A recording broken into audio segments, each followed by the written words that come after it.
जन्मदिन के अवसर पर यह सत्संग का कार्यक्रम आप लोगों के बीच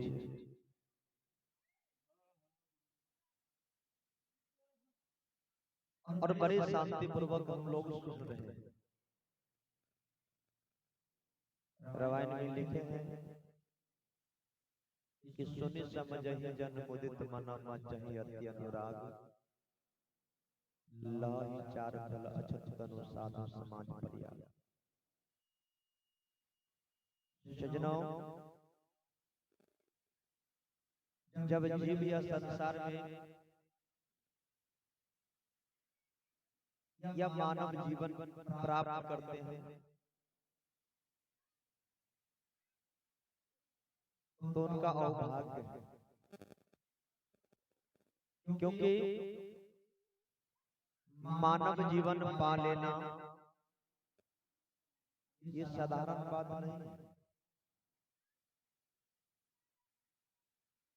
लेकिन मानव जीवन पाकर भी लोग इस धरातल पर जानवरों की भांति जी रहे हैं, क्योंकि मानव तन पाए और अंदर मानवता ना हो, सद्बुद्धि सद्विचार ना हो, भक्ति और धर्म का कोई जगह ना हो इस शरीर के अंदर, वह मानव जीवन जानवर से भी गए गुजरे होते। इसलिए यह मानवता पर हमें गर्व करना चाहिए, तमाम लोगों को, तमाम मानव को, तमाम चेतन स्वरूप आत्मा को, क्योंकि मैं क्या हूं यह अपने आप में समझना चाहिए। लेकिन दुर्भाग्य है कि जो बच्चे को जैसे सांचा में ढाल दिया जाता है उसी प्रकार का उनका कर्म हो जाता है।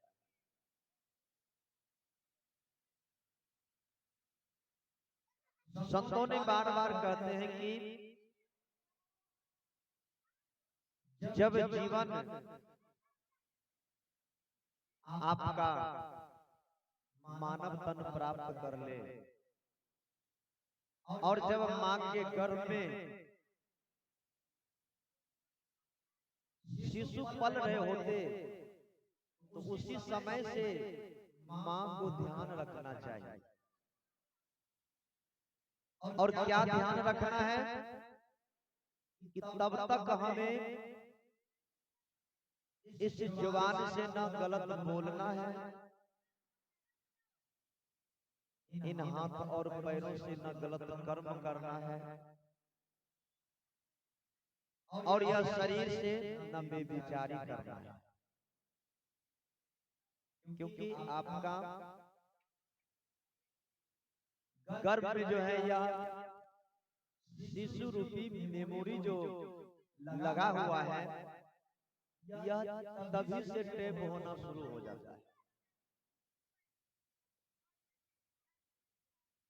और यह बात मैं नहीं, आपका इतिहास गवाह दे रहा है। जब सुभद्रा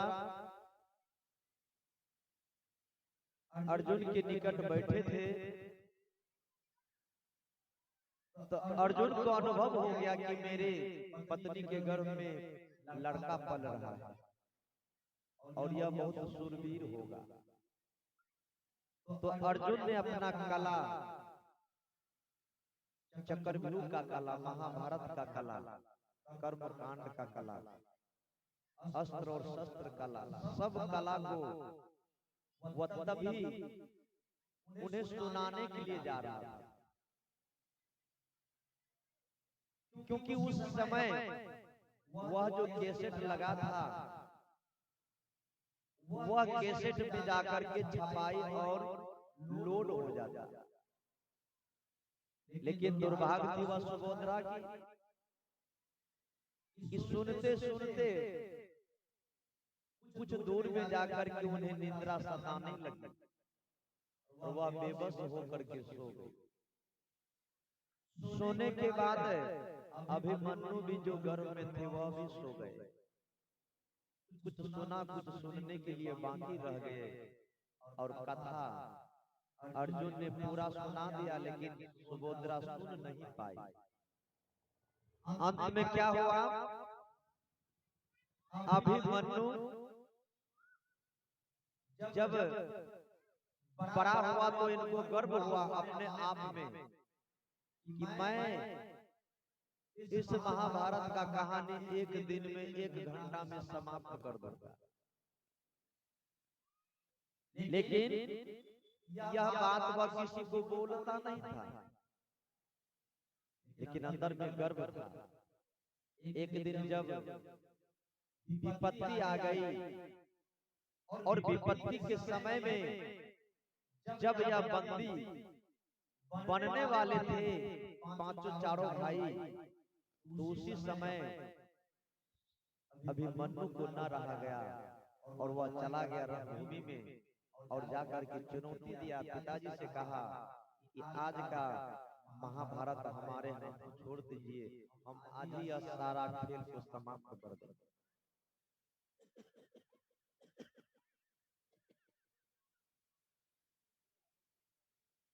वह जो ललकार करके बोला तो उनके पिता और चाचा को बहुत गर्व हुआ। लेकिन वह तो समझता था कि मैंने पूर्ण महाभारत का सारा ज्ञान, सारा ज्ञाता हमको हो चुका है, हमें अब कौन झुकाने वाला है और कौन हमें प्रश्न, कौन हमें पराजित करेगा। इतना कह करके वह चले गए, और उस दिन चक्रव्यूह का रचना किया गया था धर्मराज युधिष्ठिर को बंदी बनाने के लिए। वह चक्रव्यूह में यह प्रवेश कर गया। जाते जाते कई फाटक तो तोड़ गए, कितना सेना को मार के गिरा गए। जब अंतिम फाटक में प्रवेश किया, इनका जो है दिमाग काम करना बंद कर दिया, क्योंकि वहां का ज्ञान सुभद्रा नहीं सुनी थी।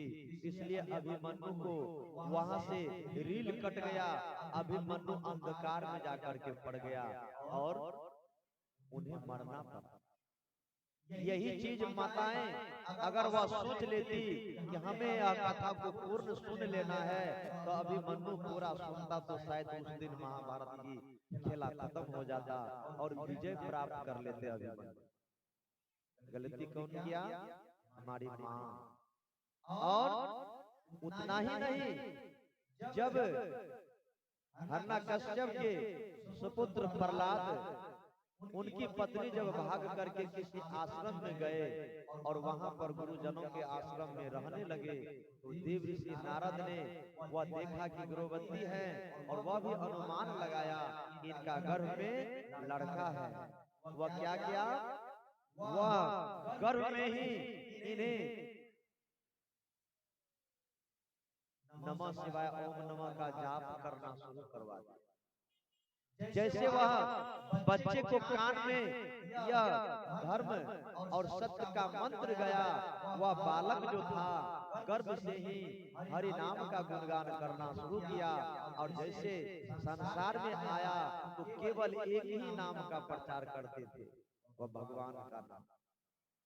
अब वह नाम भगवान का नाम जब लेना शुरू किया, तो उनका जो पिताजी थे, दादाजी थे, उनका पूर्वज थे, वह सारा उनको डांटना शुरू किया कि तुम इस तरह का नाम मत लो, ये नाम जो ले रहे हो ये अच्छे लोग नहीं है, ये हम लोगों का दुश्मन है।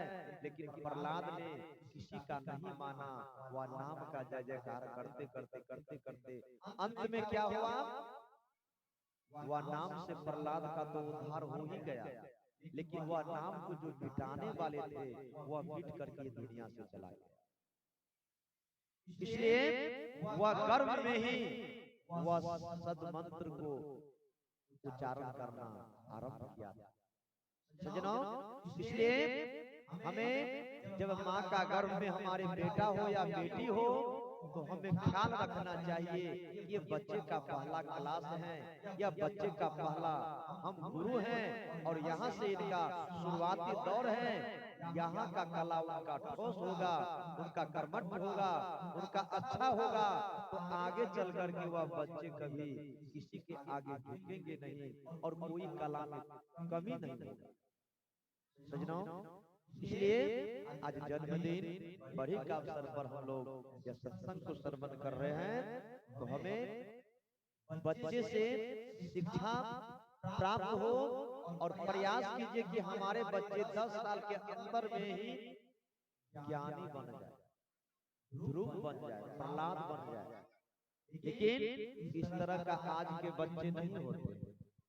इस तरह की माताएं उस तरह से अपने बच्चे को पाल नहीं सकती। हमारे माताएं बहुत लापरवाही करते हैं। आज के इस जमाने की बात में कर रहा हूं। आज देखते हैं नया नया प्रचार हो रहा है, जब बच्चे जन्म लेंगे तो बर्थडे मनाएंगे। जन्मदिन पर जो बर्थडे मनाते हैं वह बच्चे को थोड़ी सी उम्र में ही उनका हाथों में तलवार थमा देते हैं, चाकू थमा देते हैं। विचार कीजिए